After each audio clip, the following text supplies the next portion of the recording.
we're talking about the EU Product Liability Act, and how that's changing and what the potential implications are for you guys exporting into the EU. So as per usual, I've pulled together a very brief agenda. So I've been encouraged by colleagues to include an initial slide that says what are the highlights, so that we get that top line data before I dive into all the detail, which I have started to do on these webinars. So we'll cover off what the highlights are, talk about what the purpose of the regulation is, what products and services are within scope. And then we'll talk about some of the definitions. So, how does the directive define damage? How does it define defectiveness and so on? Overwhelmingly, this regulation puts more power in the hands of the consumer, which is the trajectory of travel for a lot of EU regulation now, basically. But we'll go through some of that. We'll talk about the enforcement and the timeline. So we've got time to prepare all of the regulation that we're sharing with you now and moving forward is either in its transition period or has yet to start its transition period. So the idea is that we're helping you keep that one step ahead. And then we'll look at the regulation, or the directive, I should say, through the lens of EU and say GB businesses, but also through the lens of EU consumers as well. And then we'll finish off just by talking about planning for compliance. I would imagine that most of you on this call today are already signed up to our kind of opt-in email, if you like. That's probably how you got wind of this webinar today. But the last slide just is the standard one, highlighting when the new webinars, where the new webinars are and where you can sign up to them, and then also the webinars that are already recorded and on our YouTube channel. So highlights. This is my slide that I've been encouraged to include in my webinar. So the directive essentially applies to consumer products. So everything that touches the consumer. So a little bit like GPSR, it's just those products that touch the consumer, and some services, which we'll dive into in a little bit more detail. So it includes the traditional physical goods that are in the old directive.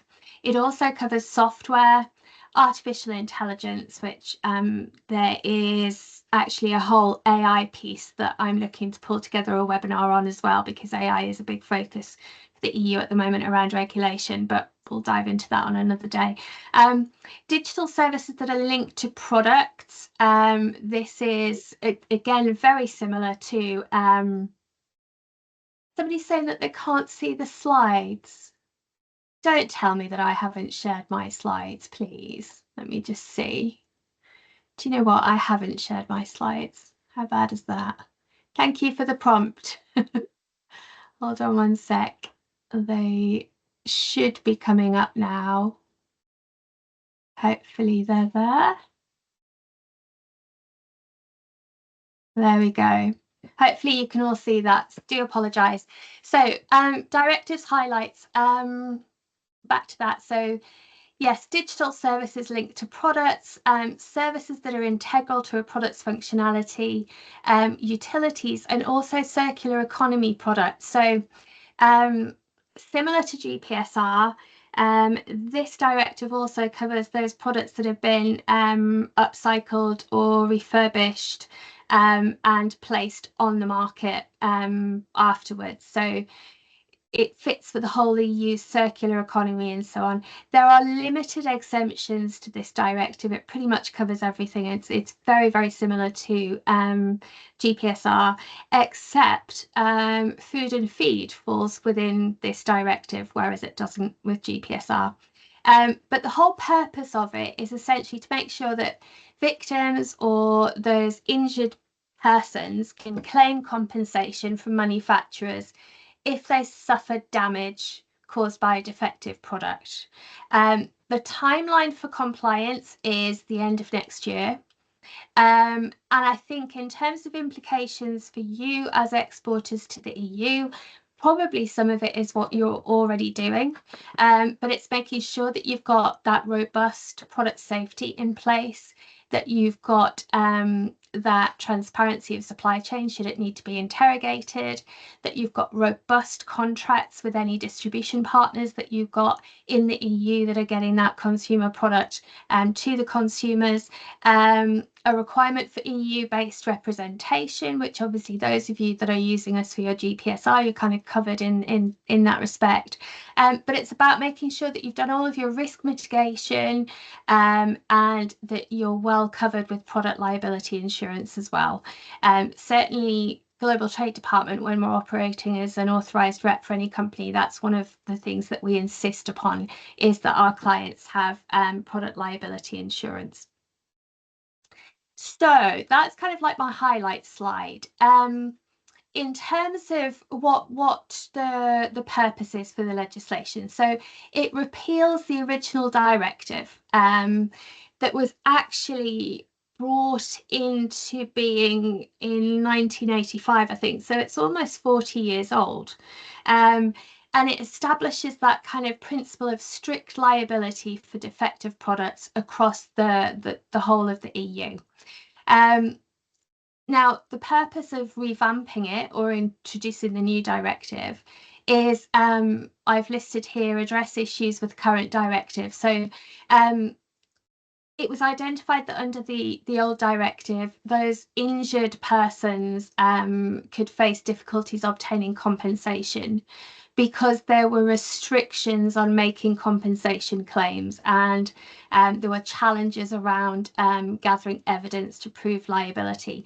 And you'll see as we go through that there is a kind of obligation on the manufacturer to disclose certain information if it's needed by that injured person to bring a claim against the manufacturer. We'll cover that off in a second. So it's deemed that the old directive just didn't give enough power to the consumer, basically, to be able to bring a successful claim for damages. The old directive also wasn't really fit for the digital age. So, you know, we not only do we buy a lot of product via online marketplaces now, which we didn't back in 1985 because they didn't exist, but also, you know, quite beyond those traditional tangible products, we've got a lot of other products that you know, might have digital components and so on, have AI components and so on, and it just wasn't really fit for purpose.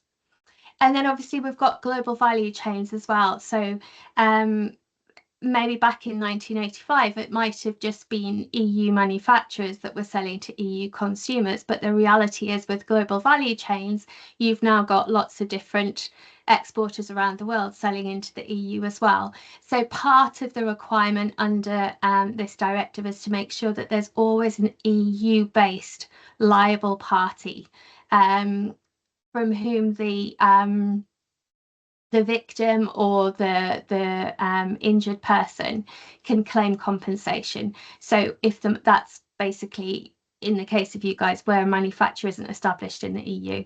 And then obviously it needed to be aligned with the circular economy goals of the EU and its, you know, desire to be the first net neutral continent by 2050. So the old directive didn't have any provision for those kind of recycled or upcycled or refurbished products and so on. And then better protection for victims and legal certainty. So there are, like I say, new tools for requesting evidence in court so that both parties are on an equal footing. So, you know, manufacturers can request that consumers disclose certain information, and consumers can request that manufacturers disclose certain information to basically provide that burden of proof, if you like. But essentially, the directive fundamentally ensures that victims can claim compensation from manufacturers when they suffer damages caused by a defective product. That's providing they can prove that the damages were a direct result of that defective product. It also provides an awful lot, the new directive provides an awful lot of further clarification around exactly who's entitled to compensation, who can lodge a claim. So it, you know, a claim can be filed not just by the consumer themselves or the injured party themselves. And then it covers what kind of damages must be compensated, material and non-material and so on. And then ultimately who can be held liable, which is the sticky part. So, you know, if the manufacturer is outside of the EU, where does the liability lie in that case? So the directive scope, like I said, all traditional physical goods, so all tangible consumer and industrial products are covered, just like they were under the old directive. But now we've got software, so standalone software that or embedded software that is covered under the new directive. It covers both traditional programs and also applications like apps and software as a service and so on. AI systems and algorithms are treated as products, meaning that liability can arise from defects in training data or logic or outputs. And then digital services linked to products, so services that are integral to the functioning of that product. So say cloud services controlling a smart device, they're included in this directive. And then utilities as well as a new one. So electricity, water, gas are now explicitly within scope, which isn't such an issue for us here in the UK. But certainly for utility companies in the EU now fall under the scope of defective product. And then circular economy products, so anything that's refurbished, remanufactured or recycled, they're covered. So making sure that that kind of liability applies across reuse and sustainability models, which is obviously a core requirement of the EU right now. Like I said, there are very, very few exemptions under this. So agricultural products, where they are raw or unprocessed products like wheat or milk or live animals, they're excluded. But once they've been processed into a food or a packaged product, then they do fall within scope of this directive. Prototypes or anything that's for internal use, so not actually ever placed on the EU market or supplied to consumers in that respect, then that is technically exempt. Service only offerings, so standalone services like consultancy or streaming subscriptions, they're not within scope of this. Open software or open source software, that's developed or supplied outside the course of a commercial engagement, that's out of scope. And then there are special regimes that surround things like medicines and nuclear energy and so on. They're already covered by other liability frameworks, so they're out of scope. But fundamentally, this directive scope is pretty broad. Broader than GPSRs, to be honest, because as we know with GPSR, there's kind of like digital downloads and stuff like that are kind of out of scope. So when we're talking about damage and defectiveness, so the directive is really quite explicit in terms of, you know, the types of damage. So it defines damage as damage to or destruction of any property belonging to the consumer except the defective product itself, any integrated or interconnected product, so maybe a smartphone's battery or a washing machine circuit board, and finally any property used exclusively for professional services is not classed as damages, if you like. And when addressing the defectiveness of a product, very much looks at it the same way as we do through the lens of GPSR. So you're looking at the presentation and characteristics of the product, so its labeling, its design, its technical features, composition, packaging, all the instructions for assembly and maintenance and installation and use. It's also looking at, you know, the reasonable and foreseeable use of the product. Interesting, the effect on the product if it continues to learn. So in the case of AI, or, you know, if it if the product looks to learn or acquire new features like updates and upgrades and so on, the effects of those changes are considered part of the product's liability as well. So that's important to note. We're also looking at the product and its interaction with other products and whether it was the other product that caused the defect potentially. So the reasonable and foreseeable effect on the product of other products that it might be used with. Also important to bring into this is the point at which the product was placed on the market or put into service. So where the product is as it was when it was placed on the market, it's the original manufacturer that bears the liability for any defects. But where the product has left the manufacturer's control and might have been refurbished or repurposed, then it is the business that has done that refurbishing or that refurbishment that takes on the role of manufacturer of that new upcycled or recycled product. What else? Any recall of the product or any other relevant intervention relating to its safety by a notified body or an authority, that would be taken into account when assessing the defectiveness of the product. And then, similar to GPSR, we're also looking at the different categories of consumers that may be interacting with the product and whether that has had any material impact on its defectiveness. And in the case of a product whose purpose is to prevent damage, any failure of the product to fulfill that purpose would be considered as well. So there's a lot of stuff goes into there in terms of defining what defectiveness means. In terms of losses that are recoverable by the claimant, it can be all material losses and all non-material losses. They're both stipulated within the regulation as being recoverable. Where there are availability, I've put this last quote, so availability of updates or upgrades post placing the product on the market or putting the product in service, that doesn't, just because there's updates or upgrades post the product being placed on the market, that doesn't render the product defective. That probably sounds very evident, but just for clarification, it is stipulated in the directive. So thinking about bringing a claim and that whole disclosure of evidence and burden of proof, just let's imagine that we were very unfortunate and that we had a claim brought against us for a defective product. So there are a couple of areas here really in terms of that disclosure of evidence.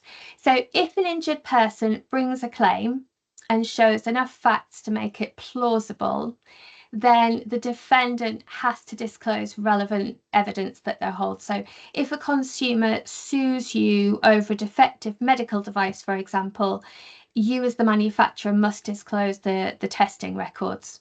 Okay, so if they've met that threshold for plausible defective product, then you have an obligation to disclose your testing records and anything that demonstrates the safety of your product.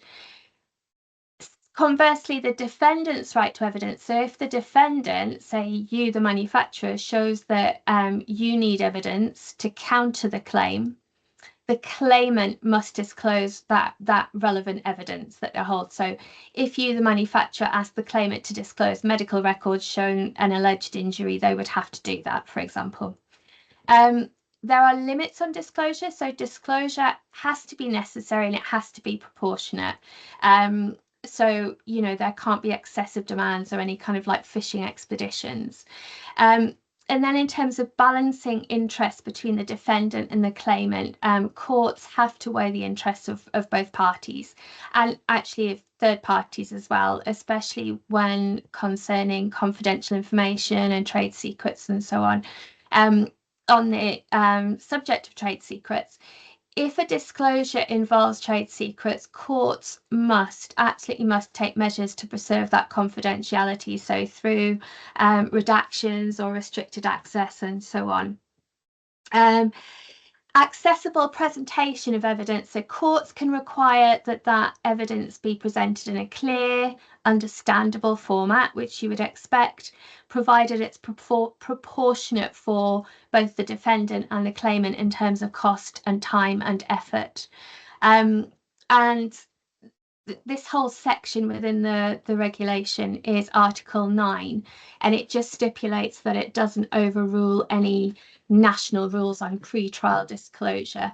Instead, it adds that kind of like EU level of over and above stringency, if that makes sense. Now, so that's the disclosure of evidence, but what about the burden of proof? So the general rule, which was in the old directive and is in the new directive as well, is that claimant or that injured person must prove three things in order to get that baseline burden of proof. So they have to be able to prove that your product was defective. They have to be able to prove that they suffered damage. And they have to be able to prove that there's a causal link between the defect and the damage that they incurred. Now, presumption of defectiveness. In this situation, courts can presume that a product is defective if you as the defendant or the manufacturer fail to disclose relevant evidence, or the claimant shows that the product breaches mandatory EU national safety requirements that are designed to prevent that kind of harm, which brings into general product safety and all of that wonderful technical information that you've all been compiling. And also there's a presumption of defectiveness if the claimant shows that the damage was caused by an obvious malfunction during like normal, everyday, regular, foreseeable use. So, you know, an example would be if a phone battery exploded during normal charging, that's an obvious malfunction. So defectiveness would be presumed in that circumstance. Presumption of causal link. If defectiveness is established and the damage is of a type typically caused by that defect, courts can presume the causal link. So if a defective brake system was proven and the damage was a car crash, the causal link is presumed. That's really quite extreme, isn't it? But hey ho. And then presumption of complex cases. So courts can presume defectiveness or causation, or actually they can presume both. If the claimant faces excessive difficulties in proving them, so maybe there's been technical or scientific complexity, or the claimant shows that it's likely that the product is defective or the defect caused the damage. So an example I would use here would be an AI medical diagnostic tool misclassifies a condition, and that proves that the algorithm's, you know, defect or it's technically complex. But if the claimant shows it's likely to be defective, then the court can presume defectiveness and causation. Now, the defendants, so you guys as the manufacturers have a right to rebuke. So the manufacturer or your importer or your distributor in the EU can challenge these presumptions with counter evidence, and courts again have to weigh up both sides before deciding liability. Importantly, there is a limitation period of 3 years. So 3 years applies to the initial instigation or initiation of proceedings to claim compensation for damages. So the limitation period starts from when the injured person or that claimant became aware of the damage, the defectiveness, and the identity of the relevant economic operator, whether it was you as the manufacturer selling direct in or you were selling via an importer or a distributor in the EU. So there's that 3 years. There's also an expiry period of 10 years as well. So technically, that injured person is no longer entitled to compensation after 10 years. And that period runs from either the date the product was placed on the market or the date it was placed on the market following that substantial transformation, you know, where the manufacturer has switched from being you to somebody who has refurbished your product and placed it on the market.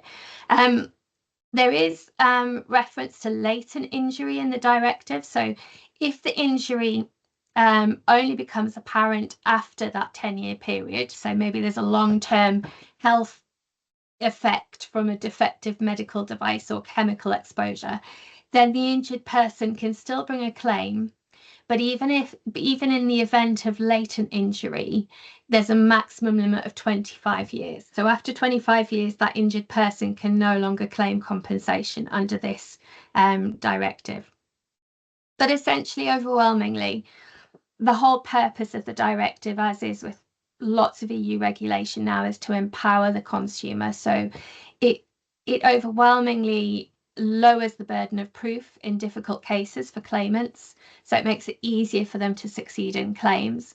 For defendants like manufacturers like yourselves, you must disclose that evidence and be prepared to rebut any presumptions. And failure to cooperate in a case obviously increases your liability risk as well. For courts, the directive is quite welcome because they gain a lot more flexibility to presume defectiveness or causation in complex or really obvious cases, but while still being fair to both parties. And for businesses, overwhelmingly, there's just this, this directive coming into play, it's making sure that you have those stringent controls around your documentation, your compliance with safety standards, your insurance is in place, and your processes are transparent, so they're looked upon favourably in the event of any kind of litigation. Enforcement timeline, so I just laid it out here as I always do. We're looking at the end of next year before this directive comes into force. It's a hard implementation date, so any product that is placed on the EU market will be subject to this directive after that point. Why does this timeline matter? Well, essentially, the EU has uncharacteristically extended the transition period from 18 months to 24 months. So businesses have had 2 years to adapt compliance, risk management and liability frameworks. As I say, it's really important if you look at the way the EU is shaping its regulation, having that stronger protection for consumers from 2026 onwards, and encompassing that those new developments in technology such as AI and digital components of physical products is really important because they're already on the market and consumers aren't really covered under the existing directive should they need to bring a claim against a manufacturer of those goods. Importantly, regulators, so those notified bodies, so our trading standards in the EU and so on, they have to align their national laws with the directive by the end of next year. Now, interestingly, we always talk about regulatory scope creep with directives rather than regulation, those of you that have heard me present before. This is a directive, but kind of very differently to how they would normally do it. There is within Article 3 refers to a level of harmonisation, and the EU actually restricts member states from maintaining or introducing national law provisions that would diverge from this directive, which is not something that they usually do with a directive.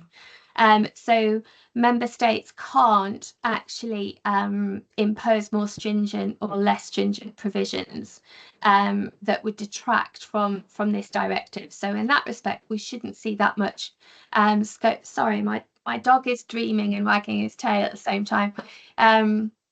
So we shouldn't see too much regulatory scope creep with this because member states are going to have to adhere to the directive pretty much verbatim. So implications for EU businesses, but then also third country businesses like us here in the UK. So obviously for manufacturers in the EU and importers in the EU, They are stricter liability standards, and software firms, tech firms are going to be facing this for the first time, really. Online platforms, they have an obligation if they present themselves as suppliers, and I'll cover that off in a second.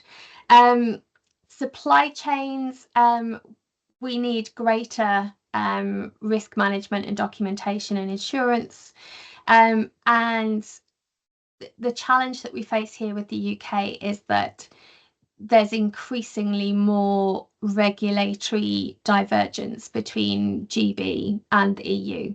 So there's no sign of the UK, altering its equivalent regulation. So we'll be complying with EU regulation and also UK regulation, and that seems to just be the picture at the moment, that the UK just isn't keeping up.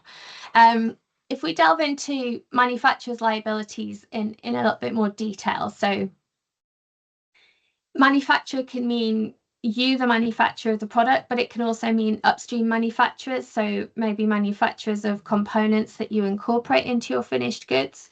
You still remain liable as the manufacturer, but you have a course of, you have recourse against your upstream manufacturer if you can determine that the component that you purchased from them and incorporated into your product was the one that was defective.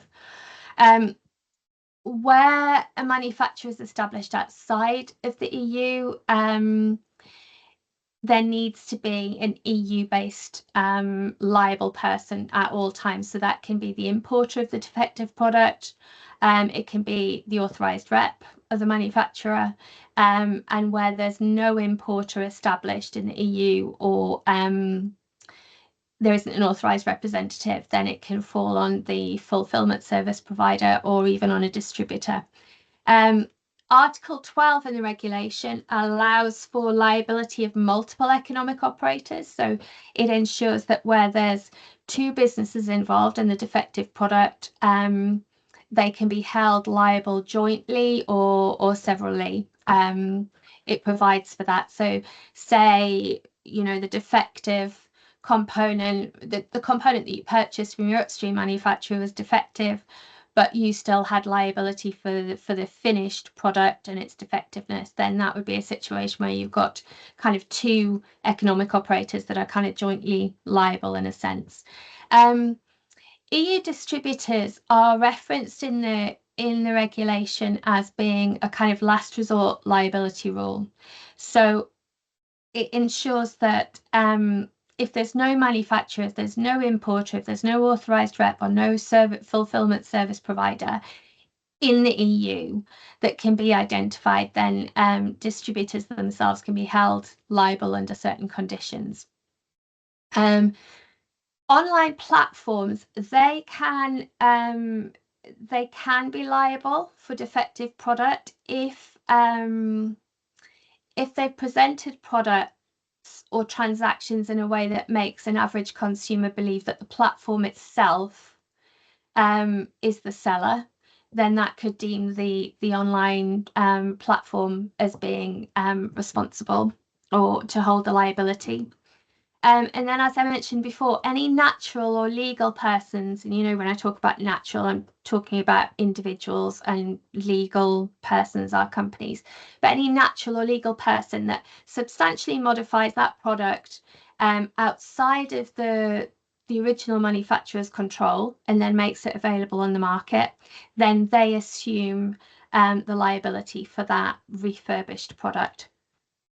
I think when we look at GB businesses and third country businesses, there's going to be a greater number of businesses impacted because that liability now extends to software, AI systems, refurbished goods, utilities, and so on. So GB exporters in those sectors are going to face broader exposure.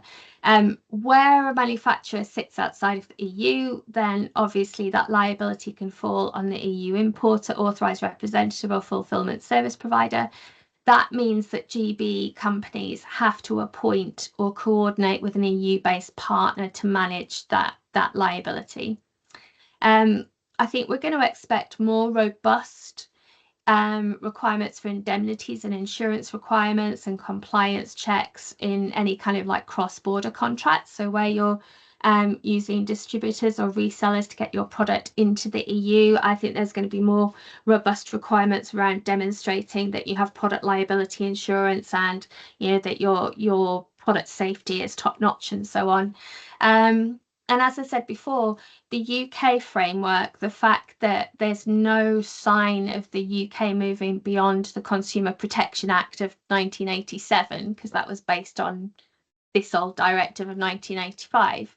The fact that there's no move for the EU to bring our GB to the UK government to bring our regulation in line with the EU's, it just adds that complexity.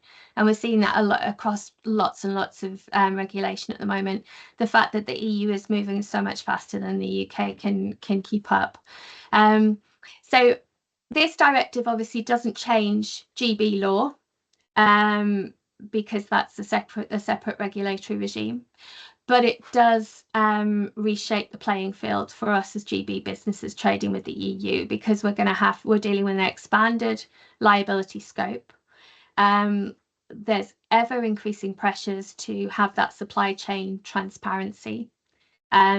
We'll face increased pressure to have those contractual and insurance things in place. And obviously, where you are able to demonstrate that you can comply with this, then it's something worth singing about, because there will be other organizations that basically can't or don't want to. Implications for EU persons. So I mentioned at the very beginning that the injured person can bring a claim against you as the defendant, but also they can have somebody else file that claim for them.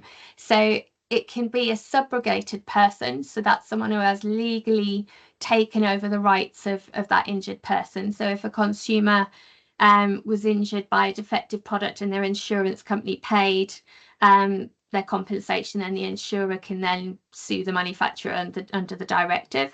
So it could be a subrogated person, or it could be a legal representative that acting on behalf of the injured person that can bring that claim. And the directive essentially, obviously, as we've talked about, it has that broader product coverage. So all of those different product categories are included, and associated services. That means that consumers can claim compensation for harm caused by a much broader range of products. There's stronger access to justice. So under the evidence disclosure rules, consumers can request courts to compel you as manufacturers to disclose any relevant evidence. And under presumptions of defectiveness and causation, those courts can presume a product is defective or caused harm if the safety rules are breached or malfunctions are obvious. So that, or even where there's specific technical complexity involved. So this significantly lowers the burden of proof for consumers, making claims more achievable. And as I mentioned before, the requirement for there always to be an EU liable party in the EU, and if none can be identified, then it could fall to the distributor. What else? We're nearly there, folks. So planning for compliance, I think I've broken it down into kind of like 6 areas fundamentally. Understand the scope expansion. So understand what the directive now covers in terms of, it extends to intangible products now. So software, AI systems, it covers those refurbished goods, utilities and so on. So GB businesses in sectors like tech or medical devices or consumer electronics and e-commerce are going to have to adapt their compliance frameworks to these categories. So with GPSR, it was pretty much tangible product, and now there's what we would call, exclusively digital services on their own that are within scope. Even where this is quite important, so non-EU manufacturers, you guys, where you're based in GB, you still remain liable for the defective product. But again, going back to that EU-based liable person, the regulation dictates that even though you bear responsibility or liability, you must still have that EU-based person that's representing you. I think because the directive introduces those disclosure obligations, then we must absolutely be maintaining robust product testing records, whether they be internal or via third parties. Any kind of traceability logs and things like that, anything that goes towards proving that our products have been designed and manufactured according to the highest safety standards, we need to be really keeping that robust documentation. And then insurance and risk management. So reviewing kind of like what your product liability insurance covers. You know, does your product liability insurance cover digital or AI risks? Update risk assessments for refurbished or interconnected products, and ensure that contracts with EU partners include those kind of like clear indemnities and identify who's responsible for what. Where you are complying with this directive, and obviously it's important that if you're dealing with distributors or importers in the EU, that you align your contracts with them to this directive, and you're very clear about what warranties on compliance you're providing and so on. And then again, as I said earlier, if you are complying with this directive, which we would hope that you would, and you wouldn't use this as a reason for switching off selling to the EU, then I think being able to not shout about it, but make it clear to consumers, you know, maybe your code of conduct or so on, then this regulation is, or this directive is listed in there, because you can gain significant trust through voluntarily aligning with these EU standards before they even come into force. And especially even though they're not required in the UK, you're a company that's selling into the EU and you take this kind of product liability and consumer safety incredibly seriously. The last slide, as always, is just this one about you know, opt-in, but I'm assuming most of you have opted in because you're on this call today. And I told you it was a really quick one today. I told you it would be done in no time at all. So I'm just going to check and see if we've got any questions at this stage. I'm kind of flying solo today, so I'm just going to take a look and see. That's something in chat. No, oh my goodness. I put you all to sleep. All good. Okay. Well, what I'll do is I'll get the recording and the slides sent out to you. You've got details on how you can book a call with me if you need to. If it's just, oh, yes, I have a question in here. Let me just have a look and see if I can see it. It's loading really slowly here. If selling software as a service into the EU, will that require us to appoint an authorised rep in the EU? An authorised rep in the EU or some other kind of responsible person. So it doesn't have to be an authorised rep, but you do, if you're selling direct to the consumer yourself, then yes, you would appoint an authorised rep. But obviously, if you were selling the software as a service via a reseller, then that reseller could be the EU liable person. Suzanne, we import from all over the world, US, CN, etc., and export to the EU. I assume the manufacturer would be liable, but we would have no way to enforce this. Does this, just expand that, does this mean that ultimately we are liable? No, it doesn't, Suzanne. If you're not modifying the product in any way, then the original manufacturer that you're purchasing the product from, if you're just distributing it, then it's the original manufacturer that would be liable. But there would be an obligation on them to make sure that they can comply with this directive. That's the challenge. But no, your liability would be more if you'd modified the product in some way, or similarly, if you were a distributor that was based in the EU and you were based in the EU and you were selling their product, then there's an argument that you could assume the obligation of the EU-based liable person. But I think at the moment it's a conversation with the manufacturer that you source the product from to let them know that this regulation is coming in a little bit over a year's time, and these are the implications, and you want to continue selling their product, but you need some assurances from them that, you know, they're aligning with the regulation. And I'm just checking chat, nothing in there. Okay, guys, so I think that's it. I told you it was a short one today, a nice, short and simple. It's one of the slimmer pieces of regulation that we've got.